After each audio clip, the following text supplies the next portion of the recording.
Hey everyone, I'm Daniel Ricciardo. This is my fake microphone. I'm a Formula 1 driver, and this is the breakdown.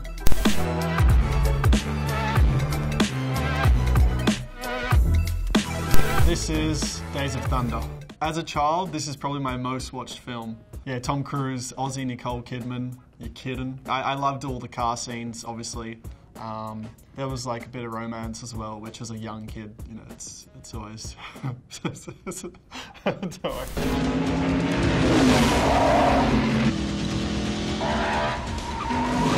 He's moving very aggressively. Stop playing peekaboo around in your rearview mirror. I thought you boys would have had enough of that by now.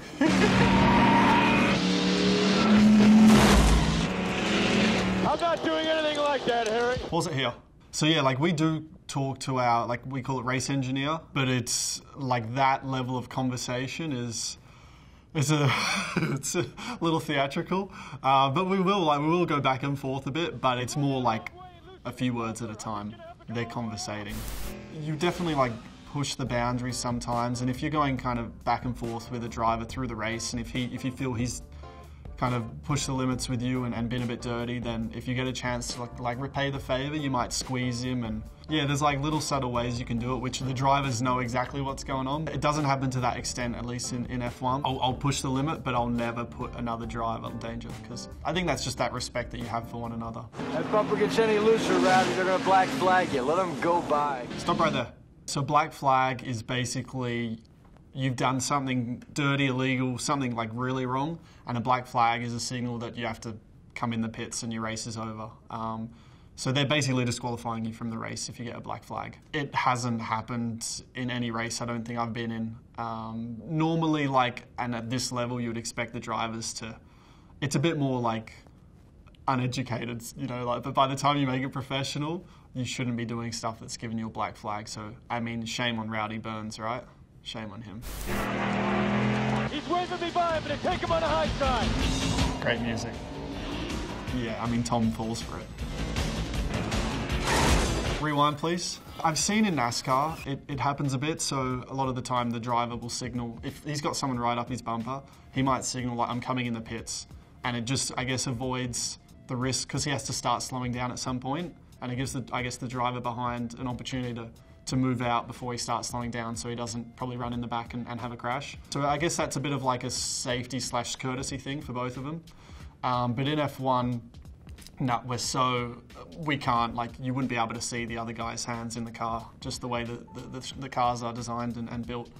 I mean, I've given guys the finger before, whether they've seen it. They normally see it after the fact on TV. I enjoy that. It gives me a rush. He's got more horsepower than everyone else.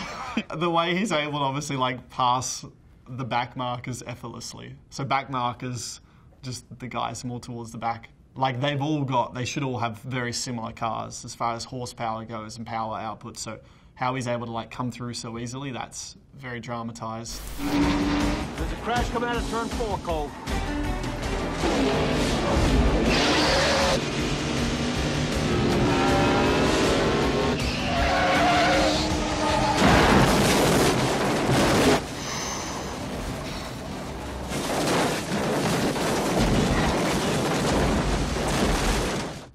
Going to leave a mark. Normally, especially in NASCAR, they have spotters. So if there's an accident, they'll say, okay, stay high, car low. So they'll give them a bit of guidance through an incident to try and basically get them to avoid it. They're like another pair of eyes for them. And so there was no information there. And then also Cole, very, very brave, actually went on the throttle.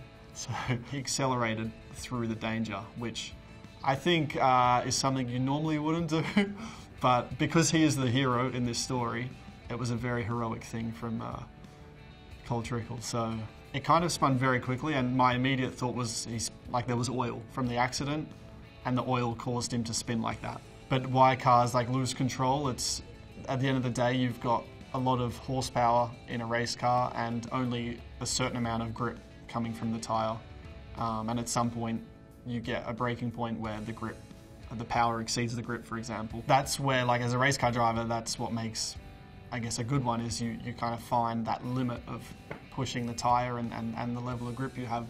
to the point where you're nearly spinning, but you're in control. Like the crash scene was very good as far as like the car rolling, and you could hear kind of each impact when it rolled and flipped and then hit the tarmac again. When he rolled, like it was pretty spectacular, but I don't think they overkilled it as well, so I think they did quite well with that. Is the race done? I mean, it's done for Cole. I'm only laughing because I know Cole pulls through, and he makes sweet love to Nicole Kidman in the hospital. Up next, we got Baby Driver.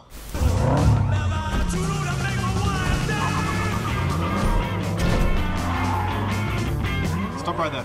When he reverses, like having some accelerator when he like drops the clutch, like keeping your revs high, so you're having some throttle when he drops the clutch, that will give him a bit of like wheel spin and enable him to probably reverse a little bit quicker without stalling. So he's playing it safe. I wish I could listen to music when I race because I reckon I'll go faster, but I got my engineer droning me out the whole time. So drifting. So you can see like what helps a drift, I guess, in his case now. Like, so if you rip the handbrake up, that works on the rear wheels. We call it in racing, we call it oversteer. Turning too much that you're like catching the rear of the car. And so what the handbrake can do, and as they showed, it locks the rear. So if you turn and rip the handbrake, and it kind of keeps the front pivoted and just brings the rear around, so it brings the rear out. And then it kind of, you can already get it to that point. So then if you drop the handbrake, you're kind of already in the slide, and then you can just manage it with like your throttle. It's actually quite hard to explain, but if you can do that, like you're good. Like you've got a good feeling of the car, and it's like, I guess it's like on a motorbike, someone who does like a wheelie, a wheel stand, they get that balance point, and they can feel it and just and hold that, and it's a little bit like a slide in a car. You kind of hit a little bit of a balance point, and you can just play with it, a little bit of steering and throttle. You can get in like tighter spaces better if you're good. So like dodging traffic in his case, drifting's not a bad thing. Jump ahead, please.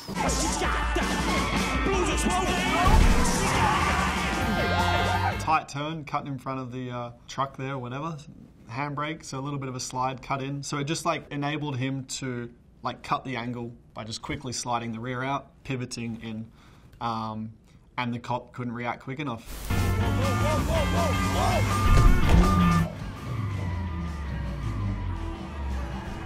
I'm not going to lie to my audience here. I've never done that, but that was pretty cool. Quick like jerk or yank of the steering wheel, handbrake, and that's given him like a real quick slide. But then to control that, he's done pretty good. I'll give him that. I've never done it.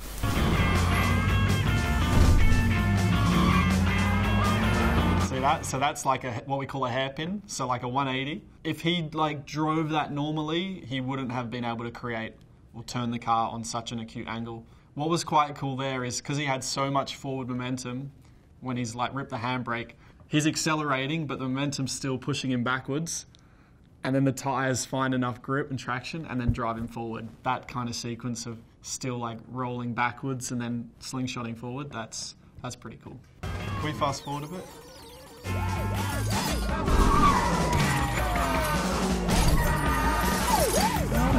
Does he have a flat tyre? Not very real. Ansell's done a lot of cool shit up until now, but that's not happening. Good soundtrack though. It's a good movie. He's got some good drift tyres on. I doubt that Subaru is running stocks. If it did, they would be gone. Or he would be having like big flat spots. So because he's ripped the handbrake so many times, like the rears are locked and they're sliding, so you're shaving rubber off one certain patch of the tyre. The car would be like That's very cool. Like the Flying V. Mighty Ducks. If I'm driving people, female or friends, I don't really...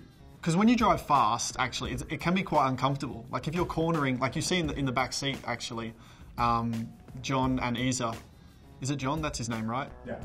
John and Isa, they're like, you know, getting thrown around. So it's always more comfortable for the driver because you know what move you're going to make and you've got the steering wheel kind of to hold you as well. Unless the person is prepared for you to drive fast, it's normally not that comfortable because they like getting thrown around. So I actually just focus on, first thing is make sure there's a good soundtrack, good music, and then just be smooth. Be smooth and make it just a beautiful ride. Get to your destination, and then you can let loose on foot in the club. Up next, the Fast and the Furious. As kids, like me and my friends would like take the piss out of this. Like we loved it. It's so exaggerated, but it's so great. I love it. Go!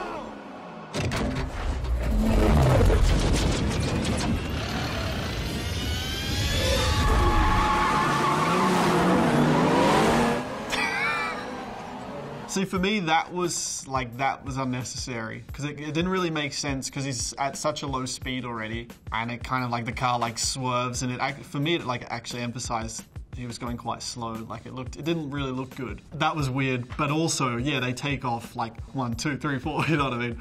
So their reaction time was terrible. Vin Diesel there, he had it. The others were nowhere. How about we freeze this frame? The computer, the laptop.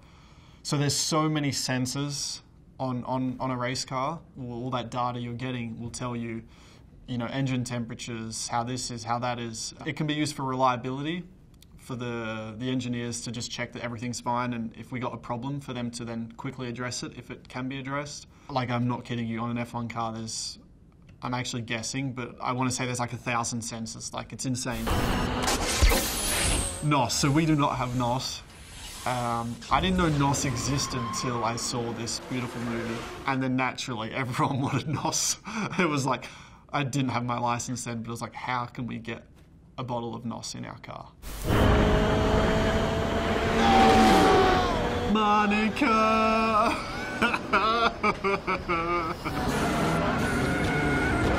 That deceleration, you feel it all on your neck. And actually, Paul showed it quite bravely when he pushed the NOS, neck went back. He needs to do neck training. Before this film, he should have had some absolute neck training. But yeah, as a race car driver, so like with F1, a lot of people talk about our neck. Like we got thick necks and G-forces. So a lot of the force, so when you brake, you get a lot of like, I guess, negative Gs. So everything's throwing you forward. So you need to support all that force and hold your neck up basically. So we do a lot of neck training to support that. Otherwise it's like just massive whiplash.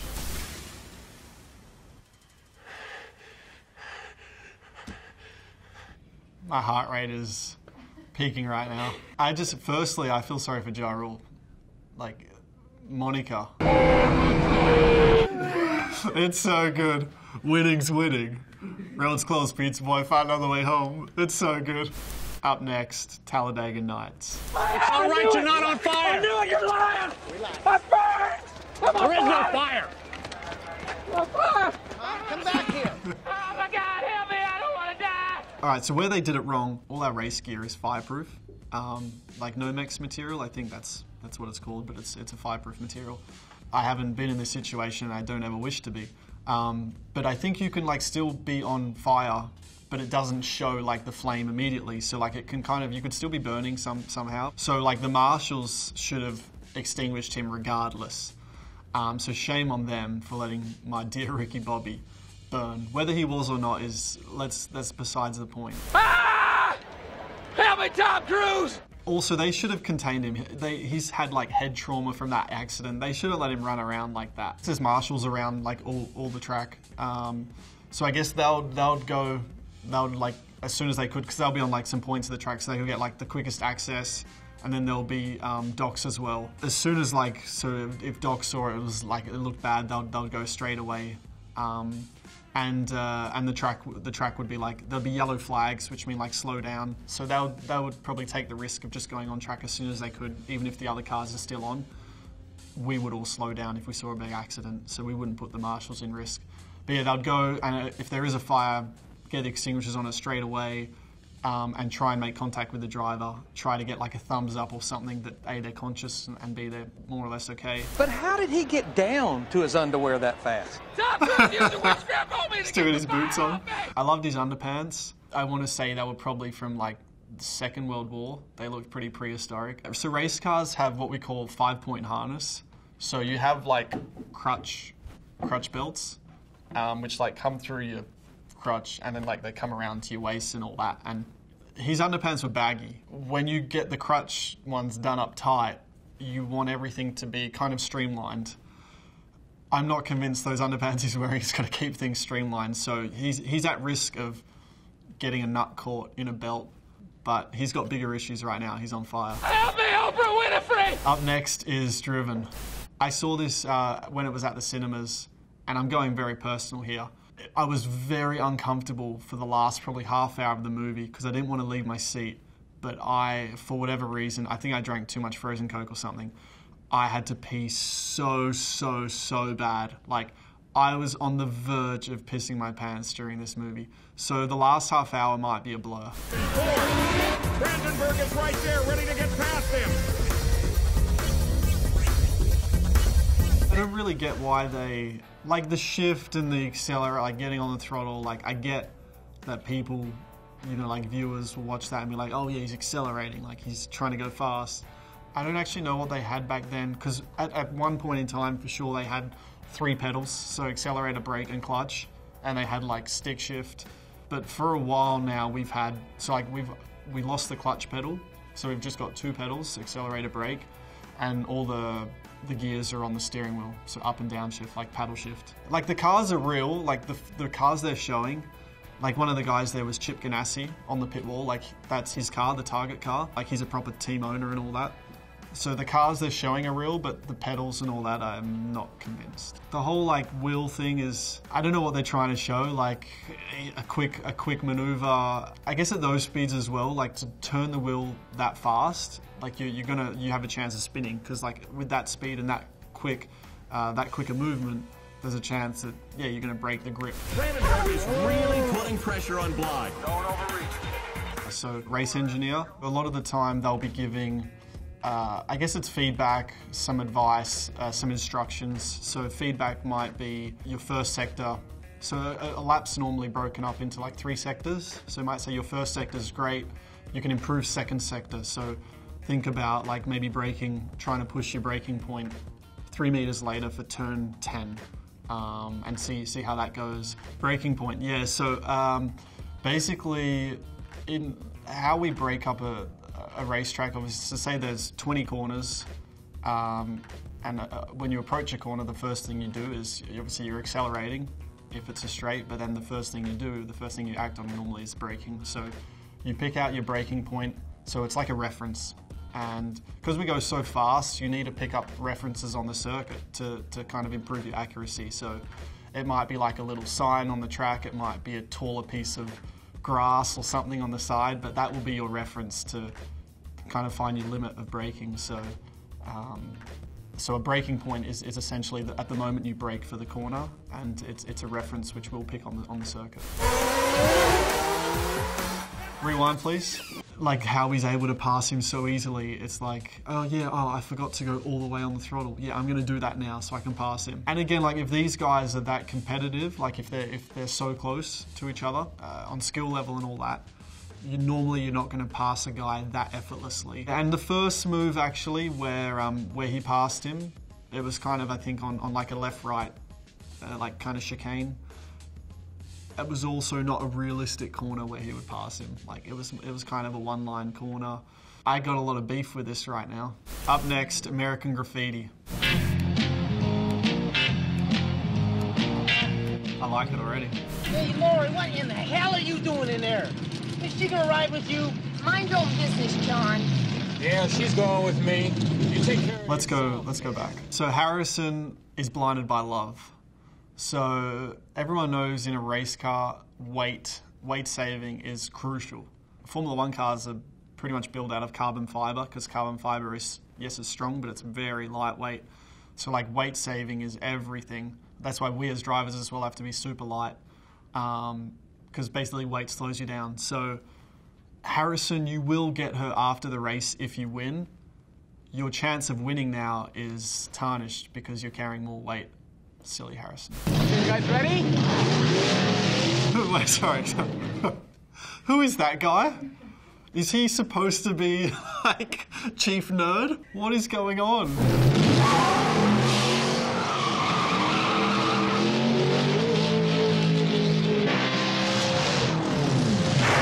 swerved a little, went on the grass, I don't know, but you're driving on a straight. You should not lose control in a straight line. In a road car, like if it's a drag car with like 1,000 horsepower maybe, that shouldn't happen, whether it's an old car or not. It shouldn't. I mean, there's skinny wheels, I'll give it that. They're very skinny tires. They're not offering much grip, but in a straight line still. It could have been his cowboy hat, it could have got it in the way of his vision.